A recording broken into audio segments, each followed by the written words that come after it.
when Pierre Noblet and Claude Dubois finished an extraordinary second in class and 10th overall at the 1966 24 Hours of Le Mans. The car they had driven was just 4 days old.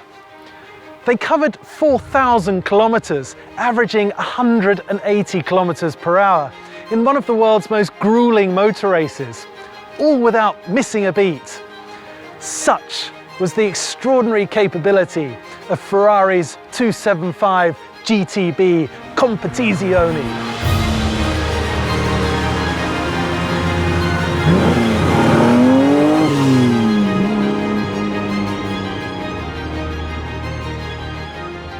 Now, no 275 is ordinary, but this is no ordinary 275. It may look similar to the regular long-nose Berlinetta, but its steel chassis frame is lighter and stiffer. This lascivious body is made of wafer-thin aluminium that's half the regular thickness. And the V12 two-cam 3.3 litre engine is highly race-tuned with special internals, a higher compression ratio and a dry sump. Even the all-round independent suspension is fully race-developed. This may technically have been a Grand Touring category car, but make no mistake, the 275 GTB Competizione is a thoroughbred racer intended for those who took their racing very, very seriously. And in 1966, few men did that more so than Jacques Swatters, the celebrated Ferrari concessionaire of Belgium, close friend of Enzo's, and the patron to the famed Ecuire Francorchamps racing team.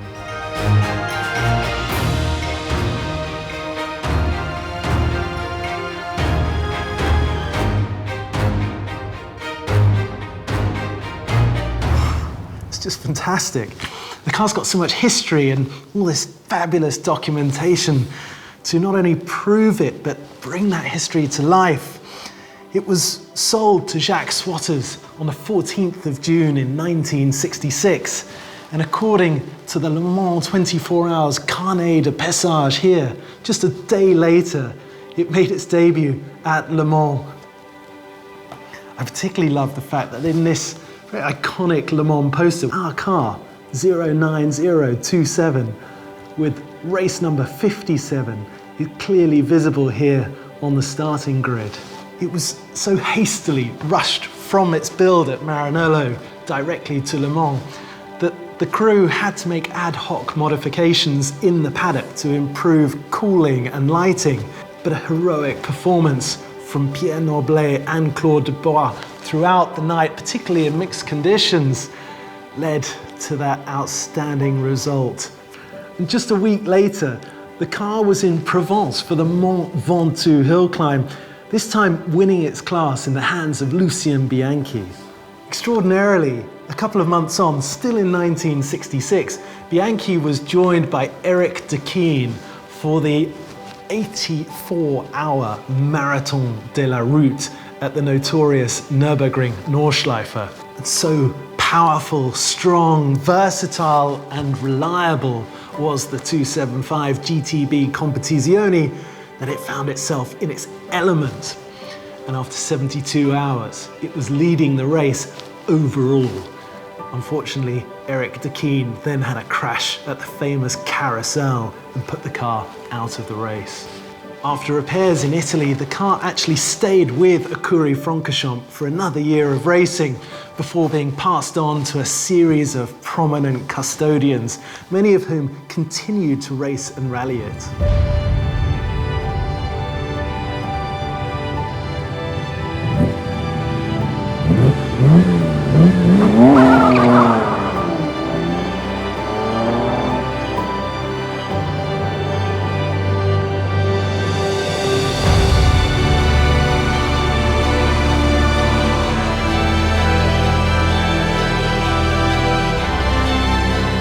You've got to remember that just 1 year before this car was born, Ferrari won the 24 Hours of Le Mans outright with the mid-engine 250 LM. And before that, of course, they dominated the GT class with the 250 GTO. Before that came the short wheelbase. Before that, the Tour de France Berlinettas. and you can't undo know-how.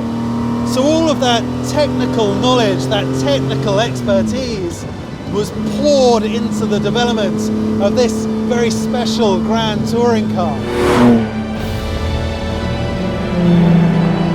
This is one of just 4 right-hand drive cars out of that production run of just 12 Series 2 Competiziones. I love that the view through the windscreen is interrupted by this huge burst of Gaio fly as those front wings ease up and over the wheels, flared ever so slightly more than a regular road car to make way for those Dunlop racing tyres. Oh, it's a lovely noise. Courtesy of those 3 twin-choke Webers up ahead with their beautifully sculpted trumpets pointing back towards me.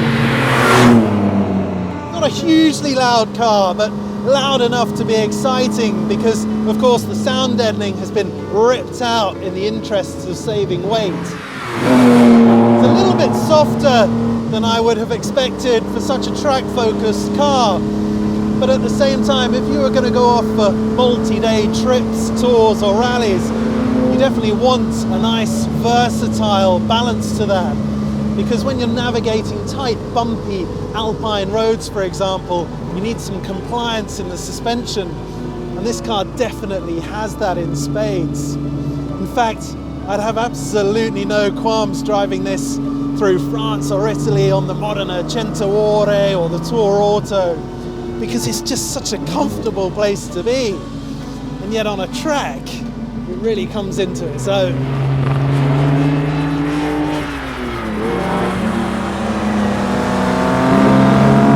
Oh, listen to that! Fantastic!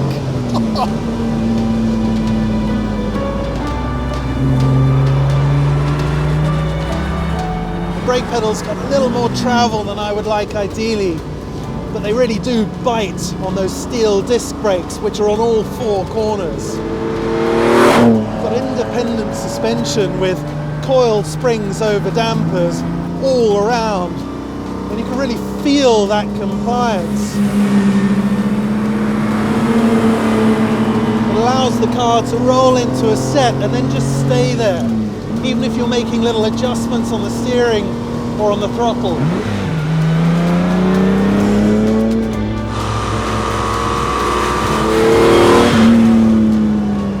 I can't believe is just how refined and comfortable a cabin this is, particularly when you consider that Ferrari introduced this car to end the AC Cobra's run of dominance. I've raced Cobras. They're brutal compared to this.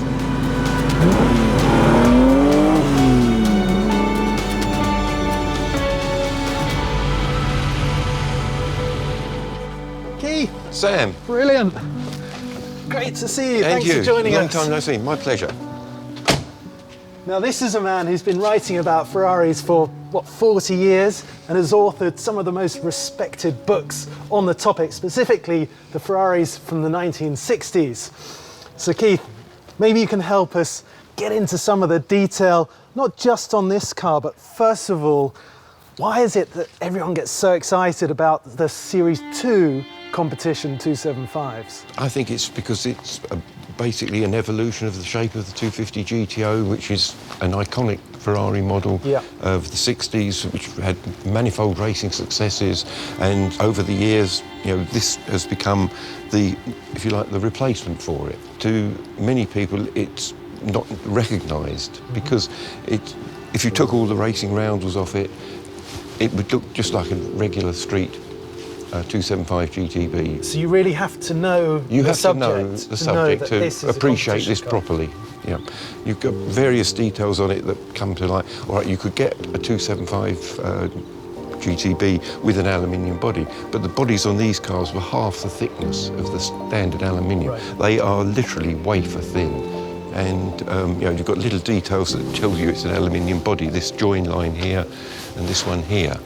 And so these are telltale signs? They're telltale signs for an aluminium body. Yeah, and also, see there, those telltale signs again of an aluminium-bodied car. If it was a steel-bodied car, that would just be completely flat. I love it. It's just insider knowledge. And how successful were they as a racing car? Because they were up against the Cobra, yes, right? They were up against the Cobras of that period, and this particular car finished second in class at Le Mans in 1966, 10th overall, and the car that won the class was another one of these, which is actually a Maranello concessionaire's car. Okay. And then again, another example of this won the class again in 1967. Yeah. But as I say, they just are not really appreciated to the degree that they should be, in my mind. And when you consider of this particular series, there are only 12 examples built, whereas with a 250 GTO you have 36 examples. So these are much rarer than a 250 GTO, the true competition version. So it is a very special car. Now you do a lot of judging at some of the major concours events. How would this car, chassis 09027, stack up? I'd say it's had a wonderful restoration done on it. It'd be up there with the platinum award at any of the major concours. When you open, you can just see how light that bonnet is. It's incredible, really. And so obviously the most striking thing, as soon as you lift the bonnet, these beautifully sculpted carburettor intakes. which are unique to this series of cars. When I was thumbing through all the documentation on this car, I was blown away and very excited to hear that, if I've understood correctly, that is the exact same engine that was in this car in 1966 when it had that second place in class finish at Le Mans. That is true. It is the same engine that finished Le Mans in second place in class in 1966. Very good. Yeah. Thank you very much, Keith. No, fantastic. My pleasure, Sam. No, it's appreciate it. Pleasure to see you. Cheers. Yeah.